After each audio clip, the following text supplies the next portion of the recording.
Welcome everyone to Hillcrest Connects, where we briefly want to share with you what it means to meet together as we catch a glimpse of what God is doing in and through our congregation. Today I'm excited to have with us Debbie Dykstra. She's here with us and she's going to share a little bit about herself. She's been with us for just under a year and we're glad to have you here with us. Thank you so much. I appreciate it. So can you tell us a little bit about yourself and share with us what God has been doing in your life? Oh, God has done everything in my life. About 2 years ago, I was using methamphetamines and crack cocaine fairly regularly. I'm an abuse survivor, so when I was a kid, I was pretty traumatized and ended up really kind of going a downward spiral and using hard drugs by the time I was 13. Didn't really think I was ever going to make it out of that. My family didn't think I was ever going to make it out of that. And here I am, and I have a beautiful son. I have a roof over my head. I spent a lot of my life homeless, and I'm healthy. My son is healthy. I have an amazing life. Grace be to God. So grace from God, glory be to God. So share with us that journey. Yes, so when I was 13, I lost my virginity to rape, and that was really, really traumatic for me, as I'm sure you could imagine. And I started developing relationships with some older men that were, obviously not in the faith and fairly opposed to it all. And I started using drugs, and I started using cocaine when I was 13, and that was when I kind of developed my first, I think, active addiction to drugs. And then because of my lifestyle, I kind of just put myself in some more traumatic situations as time went on, and so the trauma was just like building up and building up. And by the time I was 16, I was using crack, and then a little later after that, I started using methamphetamines. I entered into some really abusive relationships with other people that were like-minded, I guess, and living the same kind of lifestyle. And basically, over time, it was just I just wound up being a very damaged and traumatized person with drug problems. Yeah. So when you were going through those traumatic events, did you sense God's presence? Was he speaking to you? Was there something in there? I hated God. I prayed to him. I remember sitting in my room when I was 13 and crying and praying to God, wondering where he was, and he never answered me. And so I developed a real hatred for God. You must have felt really alone and hurt. And very, when you're a kid, now I understand it. But when you're a kid, there's no reasoning ability. You have no ability to see why God would let something like that happen. So in my mind, there was no justification for it. And now I know better, but I didn't then. So tell us about where the transition came. When did that shift? I got pregnant with my son, and I had to get clean, which was really, really tough. The pregnancy was really tough. Getting clean was really tough. My son's father left, I think, within like 8 weeks of finding out I was pregnant. And so I was 19 at the time, and doing things pretty alone. Getting clean again was like really, really, really hard for me. I had based my entire identity for years around doing drugs and being a partier and being wild and appealing to a certain kind of people. And so for that to just switch and for people to tell me to get an abortion, and I wasn't comfortable getting an abortion because of my trauma. I wasn't comfortable with the invasiveness of it. And then I lost everybody. And then after I had my son, I think it actually started with my pro-life views. I was very pro-choice before, and then I saw my son, and everything changed for me. And then I think that God planted a little seed in my head to start looking into the evidence. I'm a pretty logical person. I mean, you may not think so given all my terrible mistakes, but I am. And so I always kind of just thought, like there's no visible proof. There's no, like, you can't reason with this. And nobody that I had known that was in the faith ever really dove into apologetics. So that's what I did. And then I, come to find that there's just multitudes and an abundance of evidence. And you did that all on your own? I did, yeah.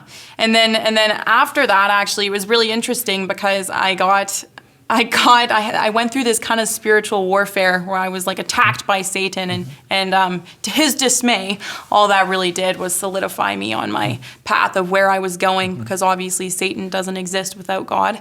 And so I started having, nightmares of being raped again, and then demonic nightmares with demons in them, and then I didn't feel safe in my home, and it was like this really kind of scary time for me. But yeah, it just solidified me. I started praying Psalms 91 all the time, and the Lord's Prayer actually was kind of funny. I was a little, what do you call it, superstitious. I would pray the Lord's Prayer 4 times and Psalms 91 3 times every night, the number 7. And then my mom's Catholic, I'm Protestant, my mom's Catholic, so I was kind of desperate, and she told me to bring a priest in, so I brought a priest in to bless my house, and he gave me a crucifix, so I have the crucifix hanging over my door frame in my house now, and I remember that when I felt like I was being attacked by the devil, I didn't feel like I could close my eyes. I felt like I would see demons, and I did. I would see just images of demons in the back of my mind. And I remember one night, and I don't know how long I'd been doing the Psalms 91 Lord's Prayer routine, but I closed my eyes. I had woken up from a terrible, awful, really demonic dream. Scariest dream I've ever had in my life. And I started praying, and then I closed my eyes, and I saw angels in my room, and like blue light angels standing in my room. And then that just gave me some comfort. And then another time I saw Jesus sitting beside me on my bed, and that was really cool. So I talked to a lady about that, and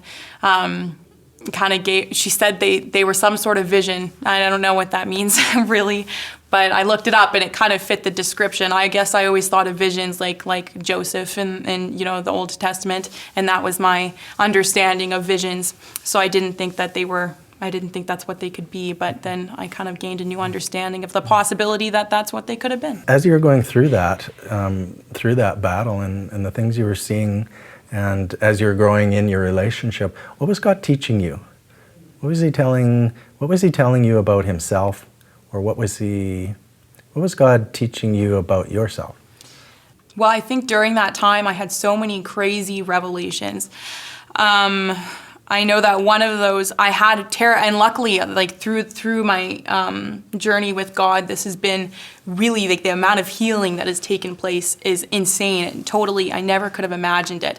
But one of the things that I always struggled with men. I always had a really huge problem with men because of my past, and I remember one of the things that brought me so much peace was thinking about Jesus, and thinking that Jesus was this man that I could trust, that I didn't have to be scared of, and that was really incredible. And then, I just know that there was not about myself, but just the revelation of His goodness, and then later came the revelation of how evil Satan is, just how evil he is. And the contrast between those two, and which side I'd rather be on. That was, but the healing, I think that was probably the biggest thing that started taking, and is still taking place. I wouldn't say that it's like all fine and dandy. I have my days. But I always thought that I would be too damaged to be a good mom, or to have any good relationships with people. And He changed that. Yeah. And when you see Jesus in your mind, what do you see? Just complete understanding. The only person. I remember reading, there's a verse in Hebrews that talks about, and it kind of relates, but it talks about us having a high priest that was tempted in every way and never sinned. And so you can kind of, I guess, relate that to having Jesus who was hurt in every way imaginable. So He's the only person that I could ever talk to, or you could ever talk to, about your trauma that could genuinely say, I totally understand, and I hurt for you, and I've been there. And, I think that when you go through things like that, it's really hard to talk to people about it, because people kind of feel like they've had this huge bomb dropped on them. And they're like, well, I don't really know what to say to you. Yeah. And Jesus would know exactly what to say. So you could just kind of, that was the image, I guess. That was the image that really got me when I first converted, was kind of just collapsing in Jesus's arms and crying, because He just would understand. Yeah. That's beautiful. Can you share with us your decision for Christ? Was it a moment in time? Was it a slow process? Was it a quick process? Yeah, I would say that it was a very slow process, and I don't think that I can pinpoint a specific time. I know the time that I asked Jesus to come into my heart, and then I remember the time that I asked the Holy Spirit to come into my heart and to fill me with the Holy Spirit, for God to fill me with the Holy Spirit. When was that? Actually, it was in this church during Alpha. Okay. Yes, and then looking back and seeing the people talk about being bathed. Well, Jesus talks about being bathed in the Holy Spirit and the transformation that takes place. And I struggled with addiction, and I struggled with mental illness from even prior to the real problems with addiction, and just was never really any sort of healthy person. And now that transformation, becoming a new person, that is what I see has taken place in God. Like, I don't struggle with mental illness, and I don't struggle with addiction, which is saying something huge, because I was doing 2 of the most addictive drugs out there, and I don't feel any inclination or desire to go back to that, or feel any temptation. And then just the burning desire to share with people what I experienced, because I just never thought there was ever going to be a way out. And that I was, like I said, never going to be a normal person, and I was either going to die young or be damaged or something, terrible for the rest of my life. And then having this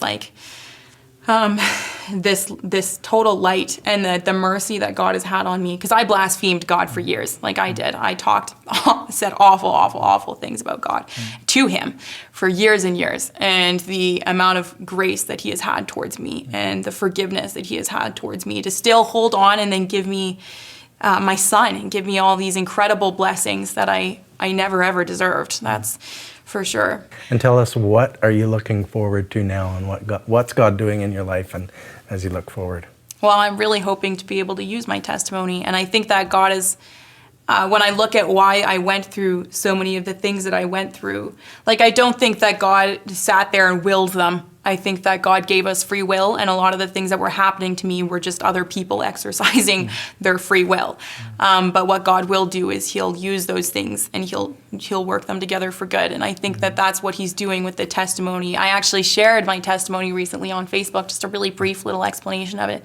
And it was shared into a bunch of groups, and thousands of people saw it. And I had people messaging me and asking to do video calls with their churches, across the world. It was really, really cool. And I cried because nothing else could have used such a terrible, traumatic, awful thing and turned it into something so beautiful and so good, and something that could help so many people come and find the light that I've found in Jesus Christ. Well, we are thrilled to have you here, and thank you for sharing your testimony. It's been such a blessing. Thank you. Thanks for having me, guys. And thank you for joining with us. To stay connected, sign up on Realm, follow us on our social media sites, or visit us at hillcrestchurch.net.